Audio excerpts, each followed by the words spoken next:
Mesdames et messieurs, bonsoir et bienvenue dans l'invité de la rédaction. Financement des startups, c'est le sujet de ce soir. Le constat est là, le financement de nos startups est à la traîne. 2,9 millions de dollars, c'est le montant levé par les petites pousses marocaines selon le rapport MENA Startup Funding Report, rapport qui classe le Maroc au 6e rang dans la région MENA. Le royaume qui, selon les auteurs de ce rapport, accuse un retard par rapport aux grands acteurs de la région, un positionnement paradoxal compte tenu du virage vers la transition digitale entamée par le royaume et de sa détermination à développer une économie numérique robuste. Avec nous pour en parler ce soir, M. Dresli Essaoui, bonsoir. Vous êtes analyste économique, c'est un plaisir de vous recevoir. Je vous remercie. Alors parlons de ce chiffre, donc cette levée de fonds qui est de 2,97 millions de dollars en septembre dernier, selon en tout cas ce rapport que je viens de citer en préambule. Comment interpréter ce chiffre? Est-ce qu'on est, on est à la traîne? Oui, c'est un constat en tout cas. Pourquoi ne sommes-nous pas plus avancés que cela en termes d'investissement de start-up? L'explication de ce phénomène doit se trouver dans une, on va dire, quelque chose de sociologique. Parce qu'on est en train de parler de l'économie digitale. Alors, l'économie digitale suppose quoi? Suppose d'abord que l'on rentre dans un esprit digital et de rapidité et de vitesse.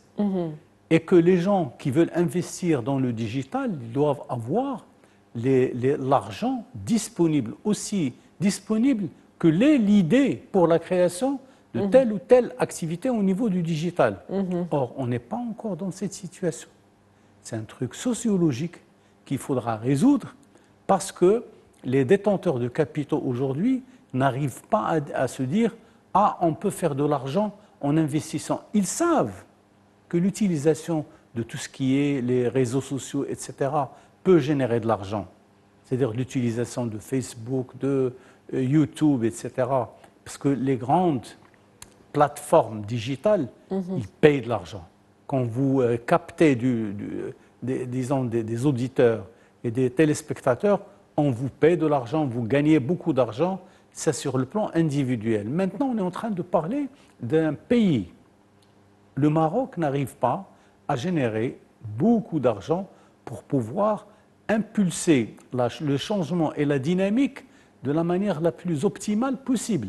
Pourtant, on a une stratégie aujourd'hui, en tout cas la stratégie digitale 2030 qui vient d'être dévoilée, des efforts qui sont déployés dans ce sens, dans le sens du numérique et de l'économie numérique, un ministère dédié effectivement. Absolument. Donc, pourquoi n'arrivons-nous pas à aller au-delà, en tout cas, des défis actuels? Je viens de vous le dire, c'est une question de psychologie et de sociologie.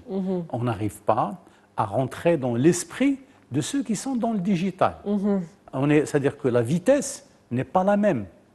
Celui qui est dans le digital, il est dans une vitesse grand V, et celui qui est dans l'analogique, il est dans une logique analogique. Il fait 1 plus 1 égale 2, etc., alors que l'autre, 1 plus 1 égale 60, par exemple. Alors nous sommes aujourd'hui dans une économie qui n'arrive pas à lever de l'argent facilement, sachant pertinemment, on est à la 6e position. Alors on trouve devant nous des pays comme l'Arabie Saoudite. L'Arabie Saoudite qui, elle, a obtenu 165 millions de dollars. L'écart est énorme. Absolument. C'est un écart extraordinaire. C'est-à-dire qu'il y a un potentiel aujourd'hui, en tout cas exploité en ce qui concerne les petites pousses marocaines. Le problème, ce n'est pas ça. Le problème, c'est que les petites pousses n'arrivent pas à se placer au niveau du marché de capitaux. International. D'abord, un marché de capitaux tout court, au niveau de Casablanca. Parce que l'écriture, qu'est-ce qu'il y a au niveau du marché de Casablanca, la bourse de Casablanca? C'est un échange de titres. C'est un exercice d'écriture de style entre les uns et les autres. Alors, les pousses ne sont pas admises là-bas. Alors, il faut attendre. Je sais qu'il y a un organisme de l'État qui encourage la créativité et la création au niveau de tout ce qui est digital, mais il n'arrive pas à s'imposer. Quelles sont les lacunes à combler aujourd'hui pour pouvoir avoir plus de visibilité et attirer plus d'investissements? C'est l'information, madame. C'est l'information. Il faut que l'information soit générale et spécifique. Générale, c'est-à-dire diffuser le maximum d'informations. Spécifique, c'est cibler les détenteurs de projets qui sont dans le digital et qui sont capables de gérer les choses autrement, d'impulser les grands changements à ce niveau. On parle, disons, de tout ce qui est jeune pousse, de ce qui est start-up, pour ne pas utiliser pour cet anglicisme. Ce sont des gens qui sont porteurs de très grands projets, mais ils n'ont pas disons, la facilité de se présenter devant le public, devant ceux qui accordent des crédits. Et c'est-à-dire que si on arrive à impulser une révolution comme ce que d'autres pays, par exemple les États-Unis ou d'autres, au niveau de la Californie, ils avaient créé une ambiance de création de richesse avec les petites entreprises. Parce que les grands de ce monde, Google, etc., ont été créés par des personnes physiques, dans le garage de leur maison. Ils l'ont compris, et ceux qui sont porteurs d'argent ont compris que ces gens avaient des moyens et ils ont pu aujourd'hui se développer et ils sont devenus pratiquement aujourd'hui des multinationales extraordinaires. Vous parlez de mentalité, mais des mentalités des entreprises, mais aussi au niveau des institutions de financement, on va dire ceux qui doivent accorder des prêts. Est-ce qu'ils sont trop aujourd'hui rigides? Est-ce que les banques marocaines n'assouplissent pas suffisamment, on va dire, elles ont besoin de garanties. Et quand on a des petites pousses qui poussent, justement, des petites start-up, on n'a pas toujours le capital nécessaire pour pouvoir se déployer. Vous êtes en train de poser le problème tel qu'il doit être posé. C'est que ceux qui ont l'argent. Est-ce qu'on doit faire un effort sur la réglementation, Jean? Alors, non, il y a un effort à faire sur la réglementation, c'est certain. Mais le problème, c'est que ceux qui détiennent le pouvoir, ceux qui ont l'argent, ils ne font pas confiance aux jeunes. Ils ne font pas confiance à ces jeunes pousses qui peuvent apporter de la richesse. Donc c'est au niveau des investisseurs et des organismes, des institutions financières que, absolument, que tout doit se jouer pour pouvoir changer cette dynamique. Vous savez pourquoi? Quand ils ont affaire à quelqu'un qui a un savoir-faire, quand ils ont quelqu'un qui a un pouvoir, c'est beaucoup plus facile de lui faire une rallonge et de le laisser travailler dans son domaine que de revenir en arrière.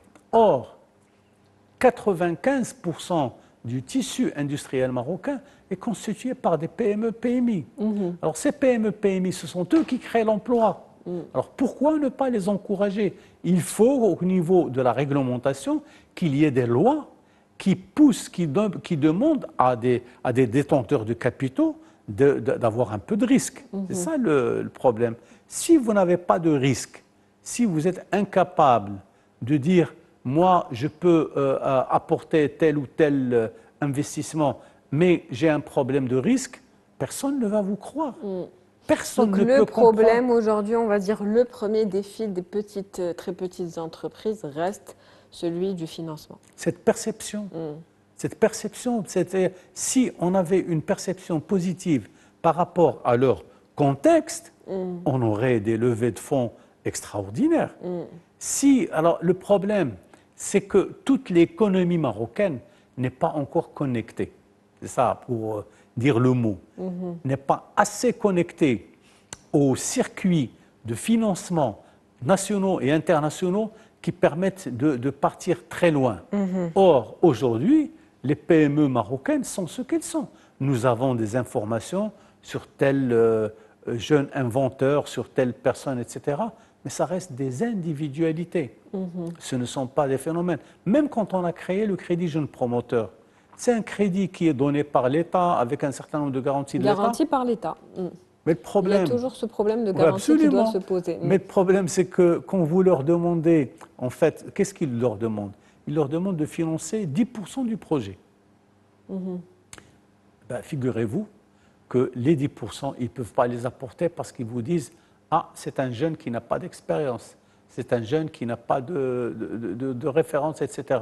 Et on a essayé de résoudre cette problématique avec la CGEM, qui avait justement ouvert des chantiers pour justement aider les jeunes entreprises à aller de l'avant. C'est bien plus que 10%, ce chiffre, non? Non, Au niveau des garanties de l'État, quand on parle... l'État apporte l'argent. Il y a un financement, 90% doit être apporté par le jeune, par le financement de l'État. 10% doit être apporté par le jeune. D'accord. Sur les 10%, il y a ce problème. C'est ça, la problématique. On n'arrive pas, même sur les 10%, on n'arrive pas à faire l'effort. Et quelles mesures aujourd'hui proposez-vous, Monsieur El Aissaoui, pour pouvoir booster davantage et mettre en place cet écosystème entrepreneurial avec des petites entreprises qui sont génératrices justement de croissance, d'emplois et créatrices de valeur ajoutée au niveau de l'économie nationale? Et comment on sait externaliser ou internationaliser ces petites entreprises marocaines? Pour conclure, hein, parce qu'on a pour conclure très rapidement, vous êtes en train de poser le même problème, c'est une question de confiance. C'est-à-dire si on fait confiance aux jeunes entrepreneurs, à ceux qui inventent des choses nouvelles, je pense qu'on pourra aller très loin. Et il faut qu'il y ait un fonds capable de prendre, d'assurer et d'assumer les risques pris par les porteurs de capitaux. Si jamais il y a un problème de manière indépendante de leur volonté, ben, l'État peut les aider à se relever et à aller de l'avant.